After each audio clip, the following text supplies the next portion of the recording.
میم مجھے office work کا بالکل بھی تجربہ نہیں ہے۔ انایا کو سمجھ نہیں آ رہا تھا کہ اسے پریشان ہونا چاہیے یا خوش۔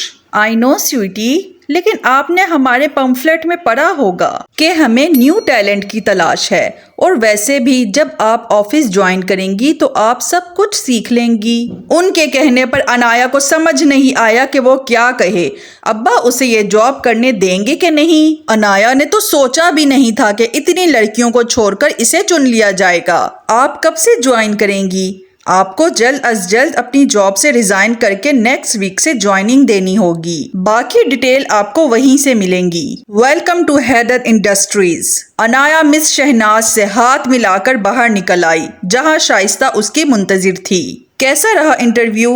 انایا گمسم سی اس کے پاس آ کر بیٹھی۔ ویسا ہی ہوا ہوگا جیسا میرا تھا۔ پتہ نہیں اس عورت نے کسی کو نوکری دینی بھی ہے یا ویسے ہی ٹائم پاس کے لیے انٹرویو کھیل رہی ہے۔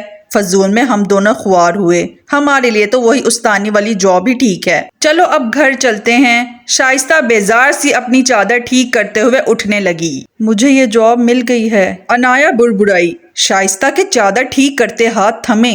کیا کہا تم نے؟ شائستہ نے اجنبی سے پوچھا۔ میم شہناز نے مجھے نیکسٹ ویک سے حیدر انڈسٹریز جوائن کرنے کے لیے کہا ہے، انایا نے پریشانی سے بتایا۔ شائستہ کا تو منہ کھلا کا کھلا ہی رہ گیا۔ یہ جاب تو اسے ملنی چاہیے تھی، انایا کو کیسے مل گئی؟ وہ تو نہایت بے دلی کے ساتھ انٹرویو دینے آئی تھی۔ مجھے سمجھ میں نہیں آ رہا کہ کیا کروں۔ ابا تو کبھی بھی مجھے اتنی دور جاب کرنے کے لیے نہیں جانے دیں گے۔ انایا تو سر پکڑ کے بیٹھ گئی۔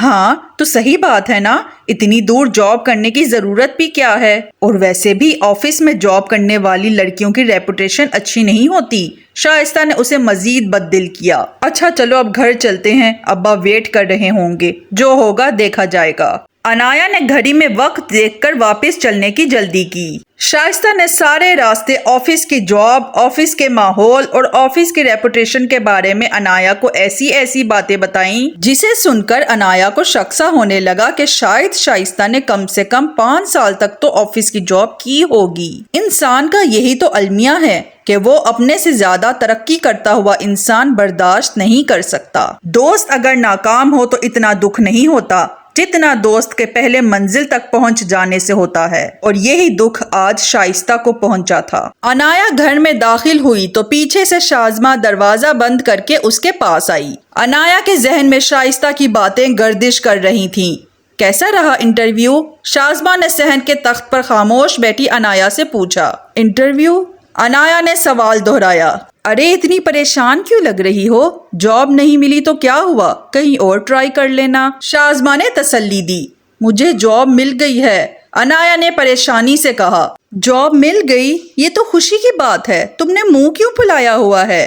شازمہ ہنسی۔ آپ نہیں سمجھ رہی، آفس کی جاب ہے اور وہ بھی ڈیفینس میں، ابا کبھی راضی نہیں ہوں گے۔ انایا نے اسے مزید تفصیل بتائی، جسے سن کر شازمہ بھی چپ ہو گئی۔ ڈیفینس؟ وہ تو بہت دور ہے۔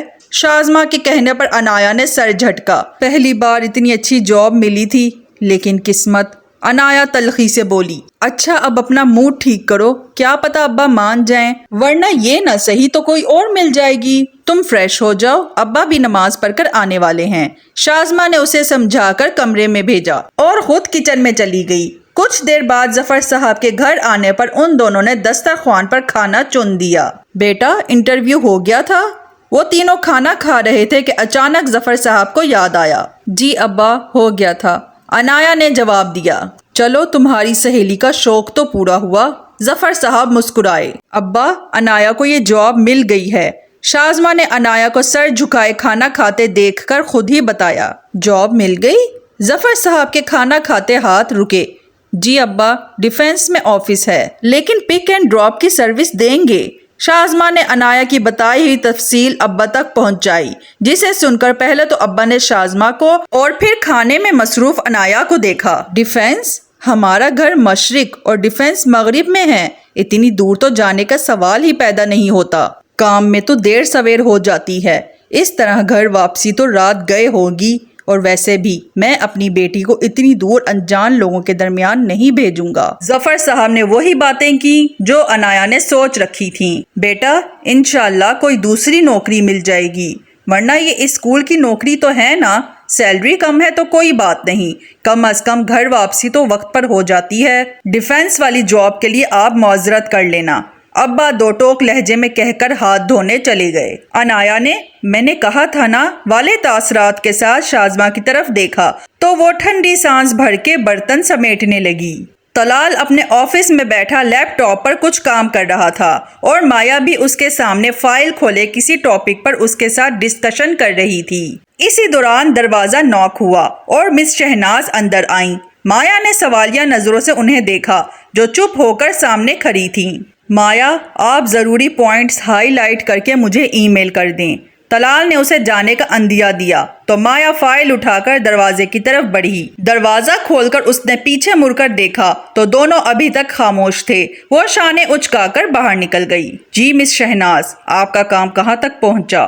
طلال نے چیئر کے ساتھ ٹیک لگا کر پوچھا اور ساتھ ہی انہیں بیٹھنے کا اشارہ کیا۔ سر، کام تقریباً مکمل ہو چکا ہے۔ لیکن ان کے انداز سے لگ رہا تھا کہ وہ نہایت بد دلی کے ساتھ انٹرویو کے لیے آئی ہیں۔